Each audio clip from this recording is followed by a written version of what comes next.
Right కా 686 లో details చూస్తే ఏపీలో ప్రజలు బీపీతో బాధపడుతున్నారని ముఖ్యమంత్రి చంద్రబాబు నాయుడు వెల్లడించారు. సచివాలయంలో ఈ రోజు ఏపీలో వ్యాధులు నివారణ ముందస్తు చర్యలపై ఆయన పవర్ పాయింట్ ప్రెజెంటేషన్ ఇచ్చారు. ఏపీలో 1978 లక్షల మంది బీపీతో బాధపడుతున్నారని వెల్లడించారు. అదేవిధంగా 11.13 లక్షల మంది మధుమేహ వ్యాధితో బాధపడుతున్నారని ఆయన పేర్కొన్నారు. ఈ రెండు వ్యాధులు ఉన్నవారు 20.78 లక్షల మంది ఉన్నారని తెలిపారు. 8.37 లక్షల మంది పురుషులకు బీపీ ఉందన్నారు. ఇక మహిళల్లో 11.4 లక్షల మందికి ఉందన్నారు. రైస్ ఎక్కువగా తినే జిల్లాల్లో షుగర్ వ్యాధి వస్తుందన్నారు. గుంటూరు, కృష్ణా జిల్లాల్లో ఇది ఎక్కువగా ఉందన్నారు. ఇక బీపీ, షుగర్ రెండు ఉన్నవారు మగవారే ఎక్కువ మంది అని తెలిపారు. ఇదే విషయానికి సంబంధించి పూర్తి సమాచారం మా బ్యూరో చీఫ్ సాంబశివరావు అందిస్తారు. సాంబశివరావు,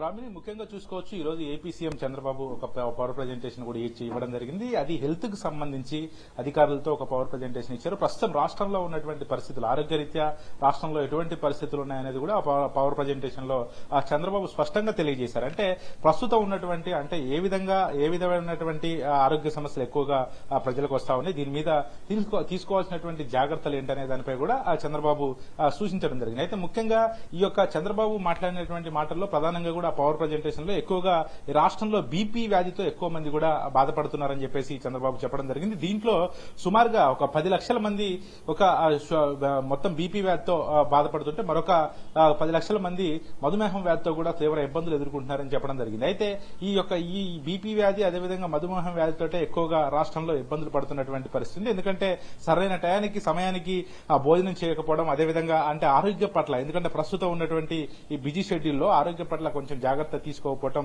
దీనికి ప్రధాన కారణం అని చెప్పేసి కూడా చంద్రబాబు చెప్పడం జరిగింది. అదేవిధంగా ప్రస్తుతం ఎక్కువగా కూడా షుగర్ వ్యాధిగ్రస్తులు, ఎందుకంటే రాష్ట్రంలో షుగర్ వ్యాధిగ్రస్తులు ఎక్కువగా ఉన్నట్లుగా కూడా చంద్రబాబు చెప్పడం జరిగింది. ఎందుకంటే దీంట్లో డైటింగ్ అనేది ఫాలో కాకపోవడం, అదేవిధంగా ఎక్కువ శాతం అనేది రైస్ తినడం వల్ల ఈ షుగర్ వ్యాధి వస్తుందని చెప్పి చంద్రబాబు చెప్పడం జరిగింది. అది కూడా ముఖ్యంగా ఈ కృష్ణా గుంటూరు జిల్లాలో ఎక్కువగా కూడా ఈ కృష్ణా గుంటూరు జిల్లాలో రైస్ ఎక్కువగా తింటారు.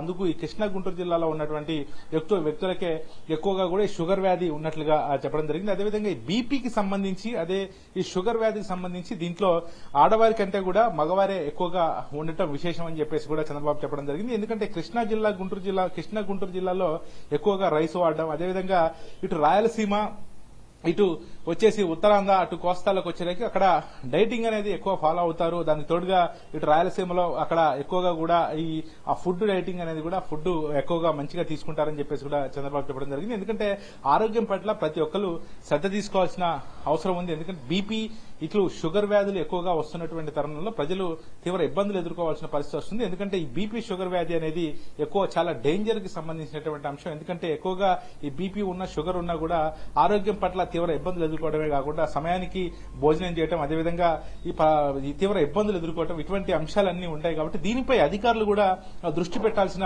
అవసరం ఉంది. ఎందుకంటే ఇక్కడ ప్రస్తుతం ఉన్నటువంటి పరిస్థితుల్లో ఈ బీపీ, షుగర్ వ్యాధులు ఎక్కువగా ఎందుకు వస్తున్నాయి, ప్రజలు దీని పట్ల తీసుకోవాల్సిన జాగ్రత్తలు ఏందనేది కూడా హెల్త్ కి సంబంధించి ఆరోగ్య శాఖ ప్రత్యేక చర్యలు చేపట్టాలి. అదేవిధంగా స్థానికంగా ఉన్నటువంటి ఎవరైతే అధికారులు ఉంటారో, ఆరోగ్య శాఖకు సంబంధించినటువంటి అధికారులు ఉంటారో దానిపై ప్రత్యేకంగా కూడా ప్రజలకి ఒక అవగాహన కల్పించాల్సిన అవసరం ఉంది. ఎందుకంటే ఈ వ్యాధితో ఎక్కువగా బాధపడుతూ కూడా తీవ్ర ఇబ్బందులు ఎదుర్కొంటున్నటువంటి పరిస్థితి ఉంది. బీపీ, షుగర్ ఈ రెండు వ్యాధులు ఉంటే ఇంకా మిగతా వ్యాధులు కూడా అత్యంత త్వరగా వ్యాపించే అవకాశం ఉంది. కాబట్టి వీటిపై ప్రత్యేక శ్రద్ధ పెట్టాల్సిన అవసరం ఉంది. కాబట్టి దీనిపై ఎవరైతే ఈ అధికారులు ఉన్నారో అధికారులు ప్రతి గ్రామంలో తిరిగి దీనిపై అసలు బీపీ ఎందుకు వస్తుంది, మధుమేహం వ్యాధి ఎందుకు వస్తుంది, ఈ రకంగా సుమారుగా ఒక రాష్ట్రంలోనే 20 లక్షల మంది ఈ వ్యాధితో బాధపడుతున్నారంటే మరి పరిస్థితులు భవిష్యత్తులో ఏ విధంగా ఉండబోతాయి. కాబట్టి దీన్ని అరికట్టాల్సిన బాధ్యత ఉంది. ఇంకా మిగతా రాబోయే భవిష్యత్తుకి వాళ్ళకి సంబంధించినటువంటి డైటింగ్ కావచ్చు, అది మనం తినే విధి విధానాలు కావచ్చు, వాటికి అన్ని తెలియజేయాల్సిన బాధ్యత ఉంటుంది. ఏదైనా కూడా ఎంత బిజీ షెడ్యూల్లో తిని సమయానికి తినకపోవడం, ఇటువంటి అంశాల వల్ల కూడా ఈ బీపీ, షుగర్ వ్యాధులు కూడా ఎక్కువగా వస్తాయి. కాబట్టి దీనిపై స్పష్టంగా ప్రజలకు తెలియజేయాల్సిన బాధ్యత మనకు ఉంది. కాబట్టి ప్రజలకి ఖచ్చితంగా దీనిపై ఒక అవగాహన కల్పించాలని కూడా చంద్రబాబు చెప్పారు. అదేవిధంగా రాబోయే కాలంలో ఇప్పుడు ప్రస్తుతం ఉన్నటువంటి సీజనల్ వ్యాధులు కావచ్చు, అదేవిధంగా ప్రస్తుతం ఉన్నటువంటి ఈ రాష్ట్రంలో ఏ వ్యాధులు అయితే ఎక్కువ ఉన్నాయి వాటిపై నియంత్రణ కూడా చేయాల్సిన అవసరం ఉంది. ప్రజలకి ఆరోగ్యం అనేది ఒక మనిషికి చాలా అవసరం. కాబట్టి ఆరోగ్యం పట్ల చాలా శ్రద్ధ చూపించాల్సిన బాధ్యత ఉంటుంది కాబట్టి వాటిపై తగిన చర్యలు తీసుకుని అధికారులు ప్రజలకు అవగాహన కల్పించాలని కూడా ఈ పవర్ ప్రజెంటేషన్ లో ఈ హెల్త్ కు సంబంధించి పవర్ ప్రజెంటేషన్ లో చంద్రబాబు సూచించడం జరిగింది. Brahmani. Right Sambasivarao, thank you for the updates. Jagan Anantapuram పర్యటనపై ఎమ్మెల్యే పరిటాల సునీత సంచలన వ్యాఖ్యలు చేశారు. హెలికాప్టర్ దిగకుండా జగన్ ని వెనక్కి పంపించే శక్తి ఉందంటూ వార్నింగ్ ఇచ్చారు పరిటాల సునీత. రాష్ట్ర మాజీ సీఎం వైఎస్ జగన్మోహన్ రెడ్డి అనంతపురం జిల్లా పర్యటనకు వెళ్లనున్నారు. ఇటీవల హత్యకు గురైన వైసీపీ పార్టీ కార్యకర్త కురుబ లింగమయ్య కుటుంబాన్ని పరామర్శించేందుకు అనంతపురం జిల్లాకు వెళ్లనున్నారు వైసీపీ అధినేత జగన్. ఈ నేపథ్యంలో ఎమ్మెల్యే సునీత జగన్ పర్యటనపై కీలక వ్యాఖ్యలు చేశారు. దీనితో రేపు జగన్ పర్యటనపై ఉత్కంఠ నెలకొంది. గతంలో పులివెందులకు పరిటాల రవి వెళ్లినప్పుడు జగన్ వర్గం అడ్డుకుందని సునీత గుర్తు చేశారు. ఇప్పుడు జగన్ ని అడ్డుకుంటామని సునీత చేసిన వ్యాఖ్యలు హాట్ టాపిక్ గా మారాయి. ఇక ఇదే అంశంపై మరింత సమాచారాన్ని మా ప్రతినిధి విజయ్ అందిస్తారు. విజయ్, చెప్పండి. కీర్తి, రేపు మాజీ ముఖ్యమంత్రి వైఎస్ జగన్మోహన్ రెడ్డి అనంతపురం జిల్లా పర్యటన తీవ్ర ఉత్కంఠ దారుంది. అయితే గత 10 రోజుల కింద వైసీపీ కార్యకర్త లింగమయ్య ఏదైతే లింగమయ్య హత్యకు గురయ్యాడో వాటిని పరామర్శించడానికి రేపు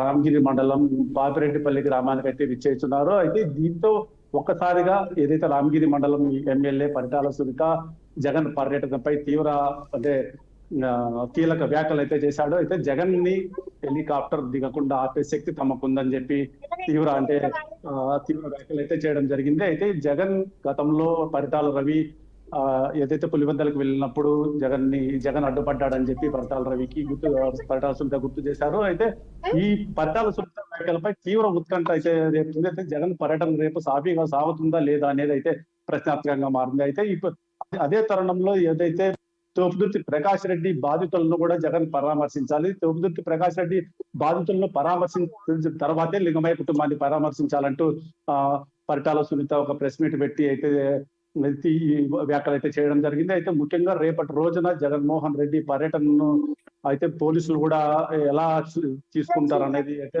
మాజీ ముఖ్యమంత్రి అయితే ఓడిపోయిన తర్వాత మొదటిసారిగా అనంతపురం జిల్లా పర్యటనకు అయితే జగన్మోహన్ రెడ్డి రానున్నారు. ఈ పర్యటన ఎలా సాగుతుంది అనేది అయితే తీవ్ర ఉత్కంఠకు అయితే దారితీస్తుంది. అయితే వైసీపీ కార్యకర్తలు సైతం ఈ పర్యటన విజయవంతం చేయాలని చెప్పి శత ప్రయత్నాలు చేస్తున్నారు. అలాగే టీడీపీ నాయకులు, టీడీపీ కార్యకర్తలు కూడా జగన్మోహన్ రెడ్డి పర్యటన అడ్డుకోవాలని చూస్తున్నారు. అయితే గతంలో యువగలం పాదయాత్ర సందర్భంగా నారా లోకేష్ ఏదైతే ఇబ్బందులు పెట్టారో అధికారాన్ని అడ్డు పెట్టుకొని ఏదైతే ఇబ్బందులు పెట్టింది ఒకసారి గుర్తు చేసుకుంటున్న సంఘటనలు అయితే ఇప్పుడు చోటు చేసుకుంటున్నాయి.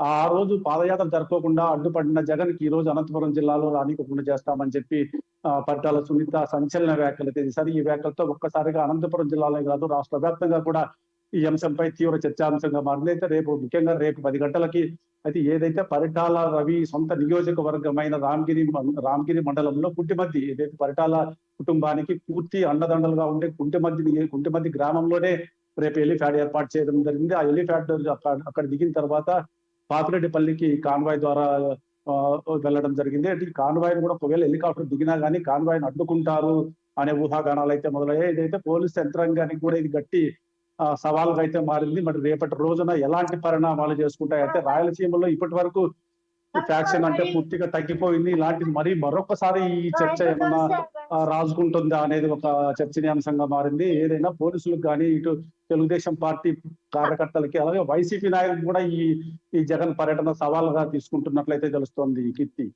Right, thank you Vijay. Andhra Pradesh ప్రభుత్వం తలపెట్టిన గోదావరి బనకచెర్ల ప్రాజెక్టు సమాచారం వివరాలు దాచిపెడుతోందని తెలంగాణ నీటిపారుదల అధికారులు ఆరోపించారు. గోదావరి బనకచెర్ల అనుసంధానం ప్రాజెక్టుపై తెలంగాణ రాష్ట్రం వ్యక్తం చేసిన అభ్యంతరాలపై గోదావరి నది యాజమాన్య బోర్డులో కీలక సమావేశం జరిగింది. ఈరోజు జీఆర్ఎంబీ చైర్మన్ ఏకే ప్రధాన అధ్యక్షత హైదరాబాద్లోని జలసౌదాలో బోర్డు 15వ సమావేశం నిర్వహించారు. జీఆర్ఎంబీకి కేంద్రం నుంచి లేఖ వచ్చి 5 నెలలవుతుందని అయినా సమాచారం ఇవ్వలేదని తెలంగాణ అధికారులు ఆవేదన వ్యక్తం చేశారు.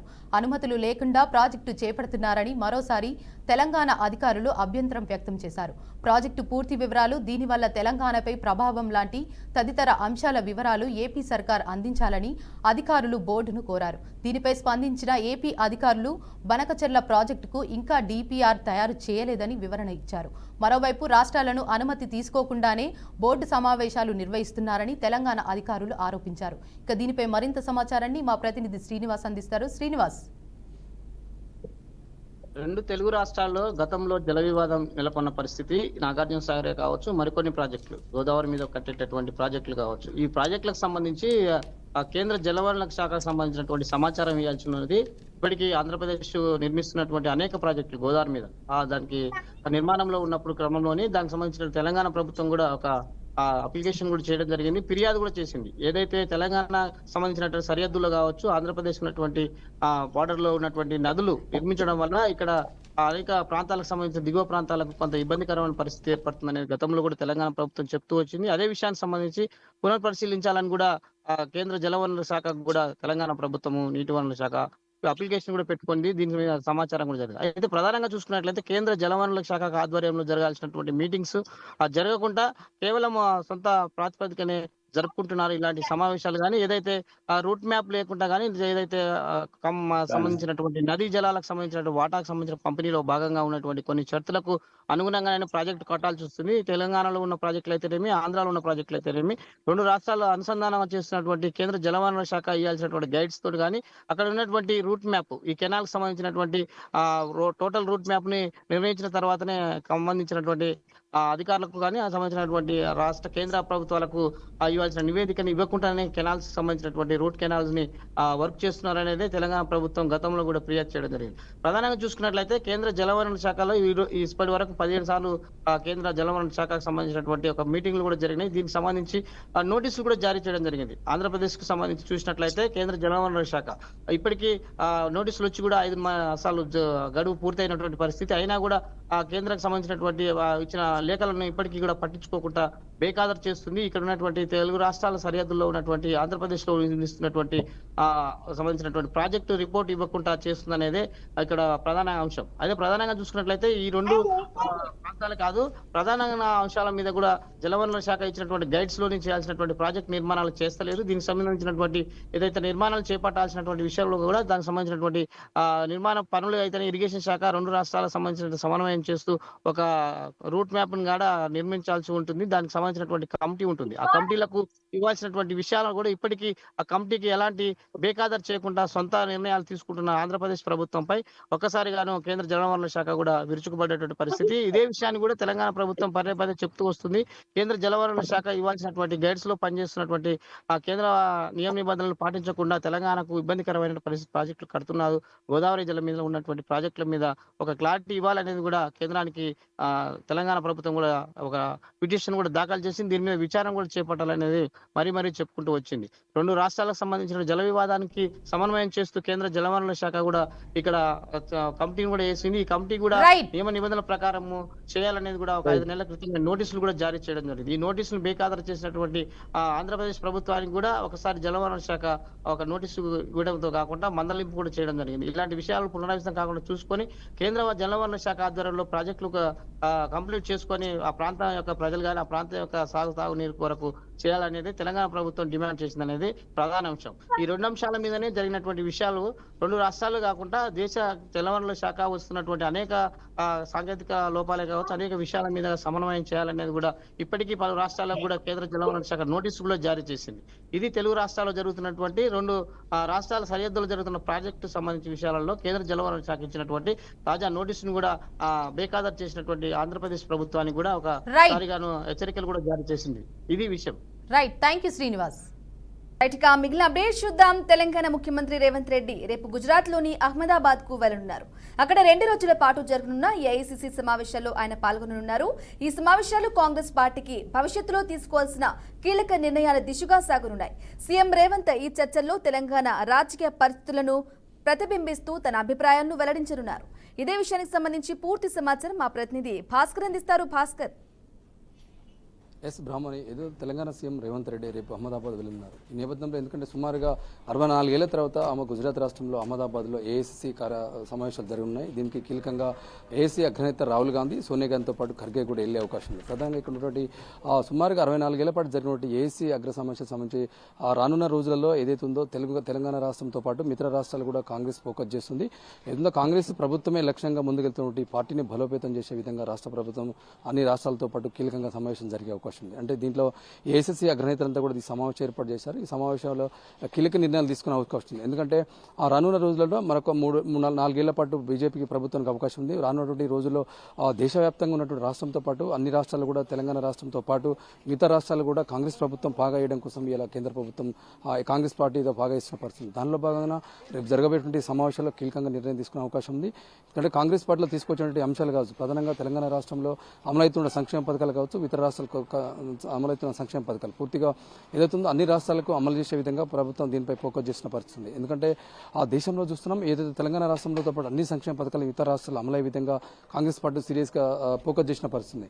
రానున్న రోజుల్లో అన్ని రాష్ట్రాలు కూడా కాంగ్రెస్ ప్రభుత్వం అధికారమైన లక్ష్యంగా ముందుకెళ్తున్న నేపథ్యంలోనే ఇలా కాంగ్రెస్ జరగబోయేటువంటి సమావేశాల్లో కీలకంగా నిర్ణయం తీసుకునే అవకాశం ఉంది. దానికి తెలంగాణ నుంచి సీఎం రేవంత్ రెడ్డి కూడా వెళ్తున్న పరిస్థితి. ఇక్కడ రేవంత్ రెడ్డితో పాటు కీలక నేతలు కూడా వెళ్లే అవకాశం చెప్తున్న పరిస్థితి. ఇది అగ్రనేతలు ఏదైతే ఉందో రాహుల్ గాంధీ, సోనియా గాంధీతో పాటు ఖర్గే కూడా వెళ్లే అవకాశం ఉంది. వీరందరూ కూడా కీలకంగా రేపు జరగబోయే సమావేశాల్లో కీలక నిర్ణయాలు తీసుకునే అవకాశం ఉంది. ఎందుకంటే దేశంలో కాంగ్రెస్ ప్రభుత్వమే లక్ష్యంగా ముందుకెళ్తున్న అంశంతో పాటు ఆ రాష్ట్రంలో అన్ని అంశాలు పూర్తిగా ఏదైతుందో రాష్ట్రంలో తీసుకొచ్చే అంశాలు తెలంగాణ రాష్ట్రంతో మిగతా రాష్ట్రాలు కూడా కాంగ్రెస్ ప్రభుత్వం అధికారంలోకి వచ్చే దిశగా ఫోకస్ చేసిన పరిస్థితి. ఎందుకంటే అన్ని విధానాలుగా ఏదైతుందో అన్ని సంక్షేమ పథకాలు మిగతా రాష్ట్రాలు అమలయ్యే విధంగా ఇప్పటికే అన్ని వ్యూహరచంగా ముందుకెళ్తున్న పరిస్థితి. దానిలో భాగంగా రేపు జరిగే కీలక అంశాల్లో ఈ చర్చకు వచ్చే అవకాశం ఉంది. ఇప్పటికే సోనియా గాంధీ ఒక ఇంటి ఇచ్చినట్టు తెలుస్తుంది. ఏదైతే ఉందో ఆ సంక్షేమ గతంలో కాంగ్రెస్ ప్రభుత్వం దేశంలో అధికారంలో ఉన్నప్పుడు రాష్ట్రాల అధికారంలో సంక్షేమ పథకాలన్నీ కూడా మళ్లీ తిరిగి పునరావృతం చేసే దిశగా ప్రభుత్వాలు ముందుకెళ్తున్న పరిస్థితి. దానిలో భాగంగానే జరగబోయే సమావేశాల్లో కీలకంగా నిర్ణయం తీసుకునే అవకాశం ఉంది. దానికి తెలంగాణ రాష్ట్రంలో ఏమేమి కొత్త సంక్షేమ పథకాలు తీసుకురావాలి, అదేవిధంగా వేరే రాష్ట్రంలో తర్వాత అసెంబ్లీ ఎన్నికలు సమీపిస్తున్న రాష్ట్రంలో కాంగ్రెస్ పార్టీ ఎలా ఫోకస్ చేయాలి, ఆ రాష్ట్రంలో అధికారంలోకి ఎలా రావాలో దానిపై ఫోకస్ చేసే అవకాశం ఉంది. ప్రధానంగా దీనిపైన చర్చ జరిగే అవకాశం ఉంది. దీంట్లో కీలకంగా రేవంత్ రెడ్డి కూడా ప్రసంగం ఉండే అవకాశం కూడా కనిపిస్తుంది. Brahmani. Right Bhaskar, thank you for the updates.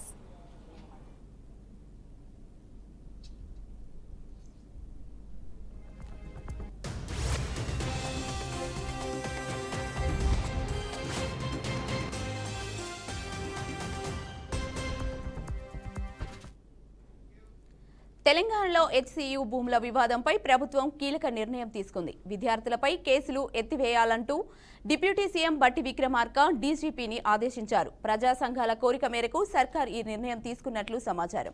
భూములు కాపాడాలంటూ విద్యార్థులు పెద్ద ఎత్తున ఆందోళనలు చేశారు.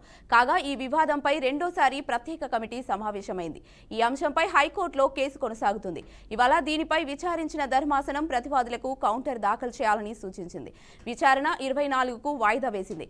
ఇదిలా ఉంటే కాంగ్రెస్ దీనిపై ఫోకస్ చేసింది. ఎన్ఎస్యుఐ భూముల సేకరణకు వ్యతిరేకంగా ఉండడంపై ఆశ్చర్యం వ్యక్తం చేస్తోంది. అలాగే వివాదంపై ఇప్పటికే భేటీ అయిన కమిటీ మరోసారి భేటీ అయింది. పార్టీ ఇన్ఛార్జ్ మీనాక్షి నటరాజన్ అధ్యక్షతన ఈ సమావేశం జరగనుంది.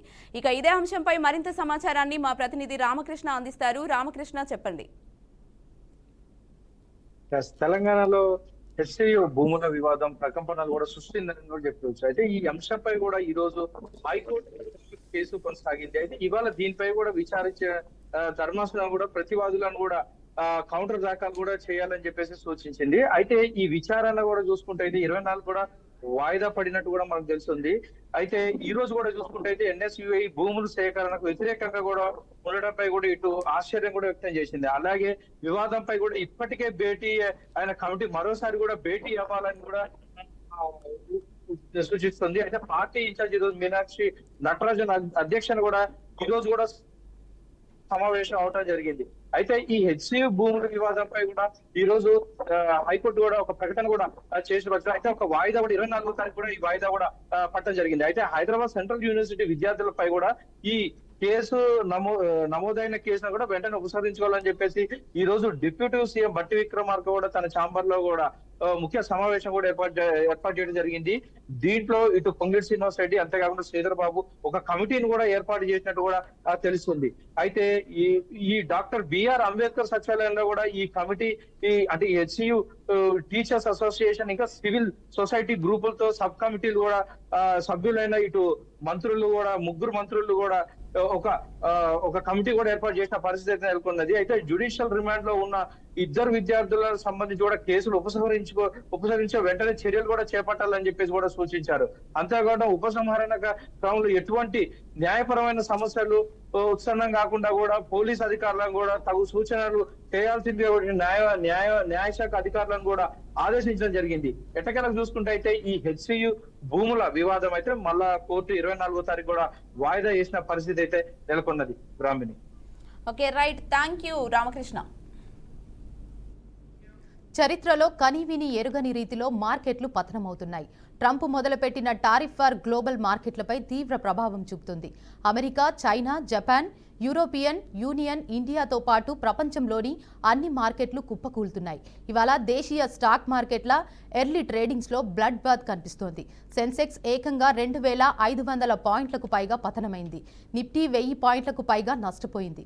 సెన్సెక్స్, నిఫ్టీ 10 నెలల తర్వాత అత్యంత కనిష్ట స్థాయికి పడిపోయాయి. ఇక దీనిపై మరింత సమాచారాన్ని మా ప్రతినిధి నాయుడు అందిస్తారు.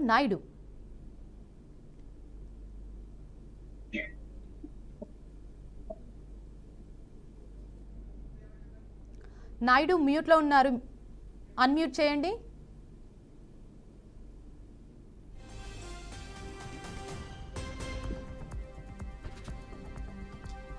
భారత్ స్టాక్ మార్కెట్ చూసుకున్నట్టయితే కనుక ఈ రోజు భారీగా గణనీయంగా పడిపోయిన పరిస్థితి మనకి కనిపిస్తుంది. గత కొంతకాలంగా చూసుకున్నట్టయితే కనుక హర్షద్ మెహతా స్కామ్ తర్వాత చూసుకున్నట్టయితే కనుక ఇదే అతిపెద్ద భారీగా ఈ స్టాక్ మార్కెట్ అయితే మాత్రం పడిపోయినట్టు కూడా మనకి తెలుస్తూ వస్తుంది. ఎందుకంటే సుమారుగా 85,000 కోట్ల రూపాయలు అయితే కనుక ఒక్క రోజులోనే ఆవిరైపోయిన పరిస్థితి మనకి కనిపిస్తుంది. చూసుకున్నట్టయితే కనుక ప్రపంచ కుబేరుల జాబితాలో ఉన్నటువంటి ఇటు జియో కావచ్చు, ఇటు రిలయన్స్ కావచ్చు, లేదంటే కనుక ఇటు అదాని గ్రూప్స్ కావచ్చు, సుమారుగా 30,000 నుంచి 35,000 కోట్ల రూపాయల వరకు జియో కూడా నష్టపోయిన పరిస్థితి మనకి కనిపిస్తుంది. అదేవిధంగా చూసుకున్నట్లయితే అదాని గ్రూప్స్ చూసుకున్నట్టయితే కనుక 25,000 కోట్ల పూర్తి స్థాయిలో అయితే కనుక కోల్పోయినట్టు పరిస్థితి కూడా కనిపిస్తుంది. అదేవిధంగా హెచ్సిఎల్ కావచ్చు, లేదంటే ప్రతి సుమారుగా 30 నుంచి 40 వరకు కూడా ఉన్నటువంటి షేర్ మార్కెట్ ప్రపంచ కుబేర జాబితాలో వీళ్ళందరూ కూడా ఒక్కసారిగా కోట్ల రూపాయలు అయితే ఆవిరైపోయిన పరిస్థితి కూడా కనిపిస్తుంది. దీనికి ప్రధాన కారణం చూసుకున్నట్టయితే కనుక పెద్దన్న పాత్ర వహిస్తున్నటువంటి ట్రంప్ తీసుకున్నటువంటి కఠిన నిర్ణయాలు అయితే కనుక దీని అన్నిటికీ కూడా మనకి ఇటువంటి భారీ పతనానికి కూడా కారణమైనట్టు కూడా చెప్తూ వస్తున్న పరిస్థితి మనకి కనిపిస్తుంది. అంటే రానున్న రోజుల్లో ఇవి ఏ విధంగా ఉండబోతాయన్న దానిపై అయితే మాత్రం కూడా ఈ పెట్టుబడిదారులందరూ కూడా ఒక రకమైన భయానికి లోనే పరిస్థితి కూడా మనకి కనిపిస్తుంది. ఈ రోజు ప్రధానంగా ఆ ట్రేడింగ్ స్టార్ట్ అయిన తర్వాత నుంచి వెంటనే ఈ వరుసగా కుప్పకూలిపోవడం చూస్తూ ఉంటే కనుక ఇంత భారీ పతనాన్ని కూడా ఏనాడు చూడలేదంటూ కూడా వీళ్ళందరూ పెట్టుబడిదారులందరూ కూడా లబోదీపమంటున్న పరిస్థితి కూడా ఉంది. అంటే గతంతో మనం పోల్చుకున్నట్టయితే కనుక ఇటు ఏదైతే కరోనా సమయంలో కూడా ఇంత భారీ మొత్తాన్ని కూడా ఎప్పుడు నష్టపోయిన పరిస్థితి లేదు. అదేవిధంగా చూసుకున్నట్టయితే కనుక 2008లో సంభవించినట్టు ఆర్థిక మాంద్యం కూడా కావచ్చు, అటువంటి ఆర్థిక మాంద్యంలో కూడా ఇంత పెద్ద మొత్తంలో కూడా ఎక్కడ కూడా నష్టపోయిన పరిస్థితి లేదు. కానీ ప్రధానంగా ఏదైతే ట్రంప్ తీసుకున్నటువంటి కఠిన నిర్ణయాలు కావచ్చు, ఇటువంటి ప్రతీకార ఈ ట్యాక్స్ తాలూకు సంబంధించినటువంటి ఈ వ్యవహారమే దీని అందరికీ కూడా ప్రధాన కారణంగా కూడా కనిపిస్తుంది. అంటే ప్రధానంగా చూసుకున్నట్టయితే కనుక ఇటు భారతీయ మార్కెట్ ఒకటే కాదు, అమెరికాకు సంబంధించి అమెరికా తీసుకున్న నిర్ణయాల కారణంగా ఇటు యూరోపియన్ కంట్రీస్ కావచ్చు, ఇటు పూర్తి స్థాయిలో ఇండియాపై అయితే మాత్రం పూర్తి స్థాయి ఇటువంటి పరిస్థితి అయితే ఏర్పడినట్టు కూడా మనకి చెబుతున్న పరిస్థితి అయితే మనకు కనిపిస్తుంది. ప్రధానంగా చూసుకున్నట్టయితే కనుక ఇటువంటి సుమారుగా 85,000 కోట్ల రూపాయలు నష్టపోవడం అంటే ఇది చిన్న విషయం కాదు. దీనిపై ఈ విధంగా చూసుకున్నట్టయితే కనుక పెట్టుబడిదారులందరూ కూడా ఒక్కసారి కూడా నిద్రలేని రాత్రులు పడుతున్న పరిస్థితి కూడా ఉంది. ఇది మరొక ఆర్థిక మాంద్యం కూడా కావచ్చు అంటూ కూడా వీళ్ళు ఈ టెక్నికల్ పర్సన్స్ కూడా చెప్తున్న పరిస్థితి అయితే ఉంది. ప్రధానంగా చూసుకున్నట్టయితే ఇటువంటివి సంభవించినప్పుడు ఇటువంటి పెట్టుబడిదారులు ఇటువంటి జాగ్రత్తలు తీసుకోవాలన్న దానిపై కూడా కొంతమంది చెప్తున్న పరిస్థితి మనకి కనిపిస్తుంది. కానీ ఏదైతే ట్రంప్ తీసుకున్నటువంటి కఠిన నిర్ణయాలు ఇవన్నీ కూడా రానున్న రోజుల్లో మరింత స్టాక్ మార్కెట్ మరింత దిగజార్చే పరిస్థితి ఉందంటూ కూడా చెప్తున్న పరిస్థితి అయితే ఉంది. ఈ రోజు కుప్పకూలిన పరిస్థితి చూస్తున్నట్టు ఈ రోజు అయితే బ్లాక్ మండేగా కూడా దీన్ని పరిగణించుకోవచ్చు. ఎందుకంటే ట్రేడింగ్ సెషన్ స్టార్ట్ అయిన దగ్గర నుంచి కూడా పూర్తి స్థాయిలో సుమారుగా 2200 వరకు పాయింట్స్ కూడా ఇది నష్టపోయిన పరిస్థితి అయితే ఉంది. ప్రధానంగా చూసినట్లయితే ఓవరాల్ గా ఇంత 87,000 కోట్ల రూపాయలు ఒక్కసారిగా కుప్పకూలిపోవడం చూస్తూ ఉంటే కనుక దేశీయ స్టాక్ మార్కెట్లు రానున్న రోజుల్లో ఇంకా ఎలాంటి పరిస్థితి ఎదుర్కోవాల్సి వస్తుందంటూ కూడా పలువురు చర్చించుకుంటున్న పరిస్థితి కూడా కనిపిస్తుంది. అదే విధంగా చూస్తున్నట్టు కనుక పెట్టుబడిదారులు అంటే ఇదే విధంగా కనుక కొనసాగితే కనుక ఇదే ర్యాలీ కానీ కొనసాగినట్లయితే కనుక రానున్న రోజుల్లో పెట్టుబడిదారుల పరిస్థితి ఏంటనేది కూడా మనకి అగమ్యగోచరంగానే ఉంది. వీళ్ళైతే నిద్రలేని రాత్రులు గడుపుతారు అనడంలో అయితే ఎటువంటి సంశయం లేదని కూడా మనం చెప్పుకోవచ్చు. Right, thank you Naidu.